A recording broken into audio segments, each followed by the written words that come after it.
L'obéissance vaut mieux que les sacrifices. Ces mots de Samuel à Saul résonnent comme un coup de tonnerre dans l'histoire d'Israël. Nous sommes en 1 Samuel 15, et nous assistons à l'un des moments les plus tragiques de l'Ancien Testament, un roi loin de Dieu qui perd son royaume à cause d'une désobéissance qu'il pensait justifiée par sa piété. L'Éternel donne à Saul un ordre précis par la bouche de Samuel, « Va, frappe Amalek, et dévoué par interdit tout ce qui lui appartient, tu ne l'épargneras point, et tu feras mourir hommes et femmes, enfants et nourrissons, bœufs et brebis, chameaux et ânes. » Un ordre radical, sans exception, sans compromis. Mais Saul va choisir l'obéissance partielle, épargnant le roi Agag et le meilleur du bétail prétendument pour sacrifier à l'Éternel. Cette décision va coûter à Saul son royaume et révéler une vérité bouleversante, aux yeux de Dieu, l'obéissance partielle est une désobéissance totale.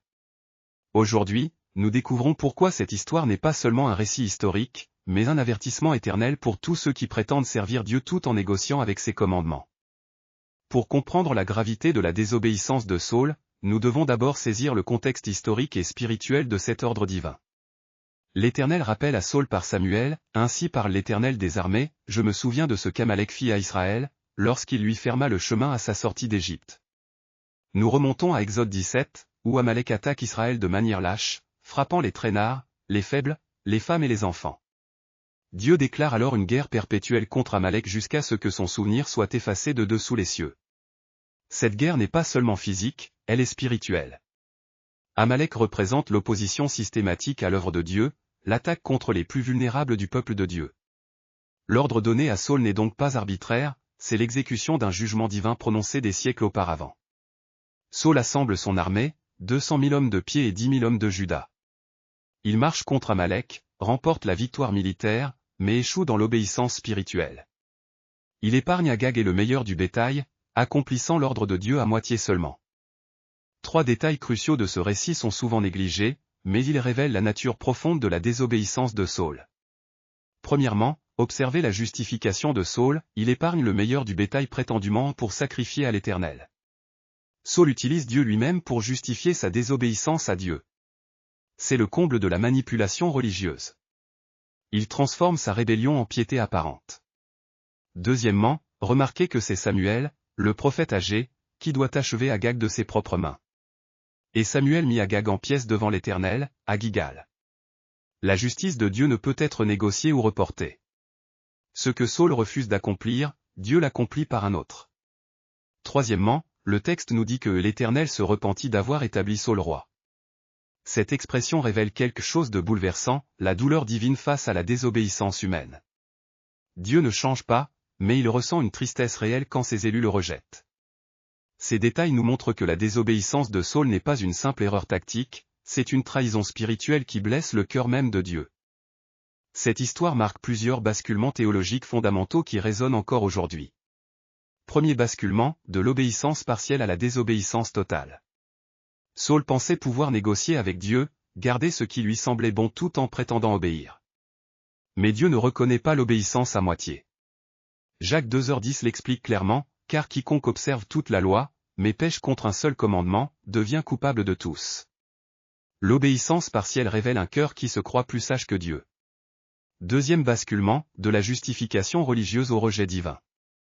Saul enrobe sa désobéissance dans un langage spirituel, prétendant servir Dieu en lui désobéissant. Mais cette manipulation religieuse est exactement ce que Jésus dénoncera chez les pharisiens, utiliser Dieu pour couvrir sa propre volonté. Samuel répond avec cette vérité percutante, car la désobéissance est aussi coupable que la divination, et la résistance ne l'est pas moins que l'idolâtrie et les téraphimes. La désobéissance religieuse est assimilée à la sorcellerie. Troisième basculement, de la royauté humaine à la souveraineté divine. Saul découvre que même un roi oint doit se soumettre à la parole de Dieu. Son autorité terrestre ne lui donne aucun droit de modifier les commandements célestes. Dans les collines de Gilgal, 3 témoins silencieux observent cette tragédie spirituelle se dérouler.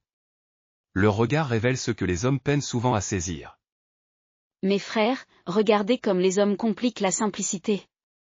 Dieu dit tout détruire, Saul détruit presque tout et croit avoir obéi. Cette tragédie me brise le cœur, petit agneau. Saul était oint roi par Dieu lui-même, mais il préfère sa propre sagesse à celle de l'Éternel. Comment un roi peut-il régner s'il refuse de se soumettre au roi des rois? Ce qui m'étonne le plus, c'est qu'il utilise le service de Dieu pour justifier sa désobéissance. Pour sacrifier à l'Éternel, dit-il. Moi qui laboure fidèlement quand mon maître le commande, je ne comprends pas cette logique humaine.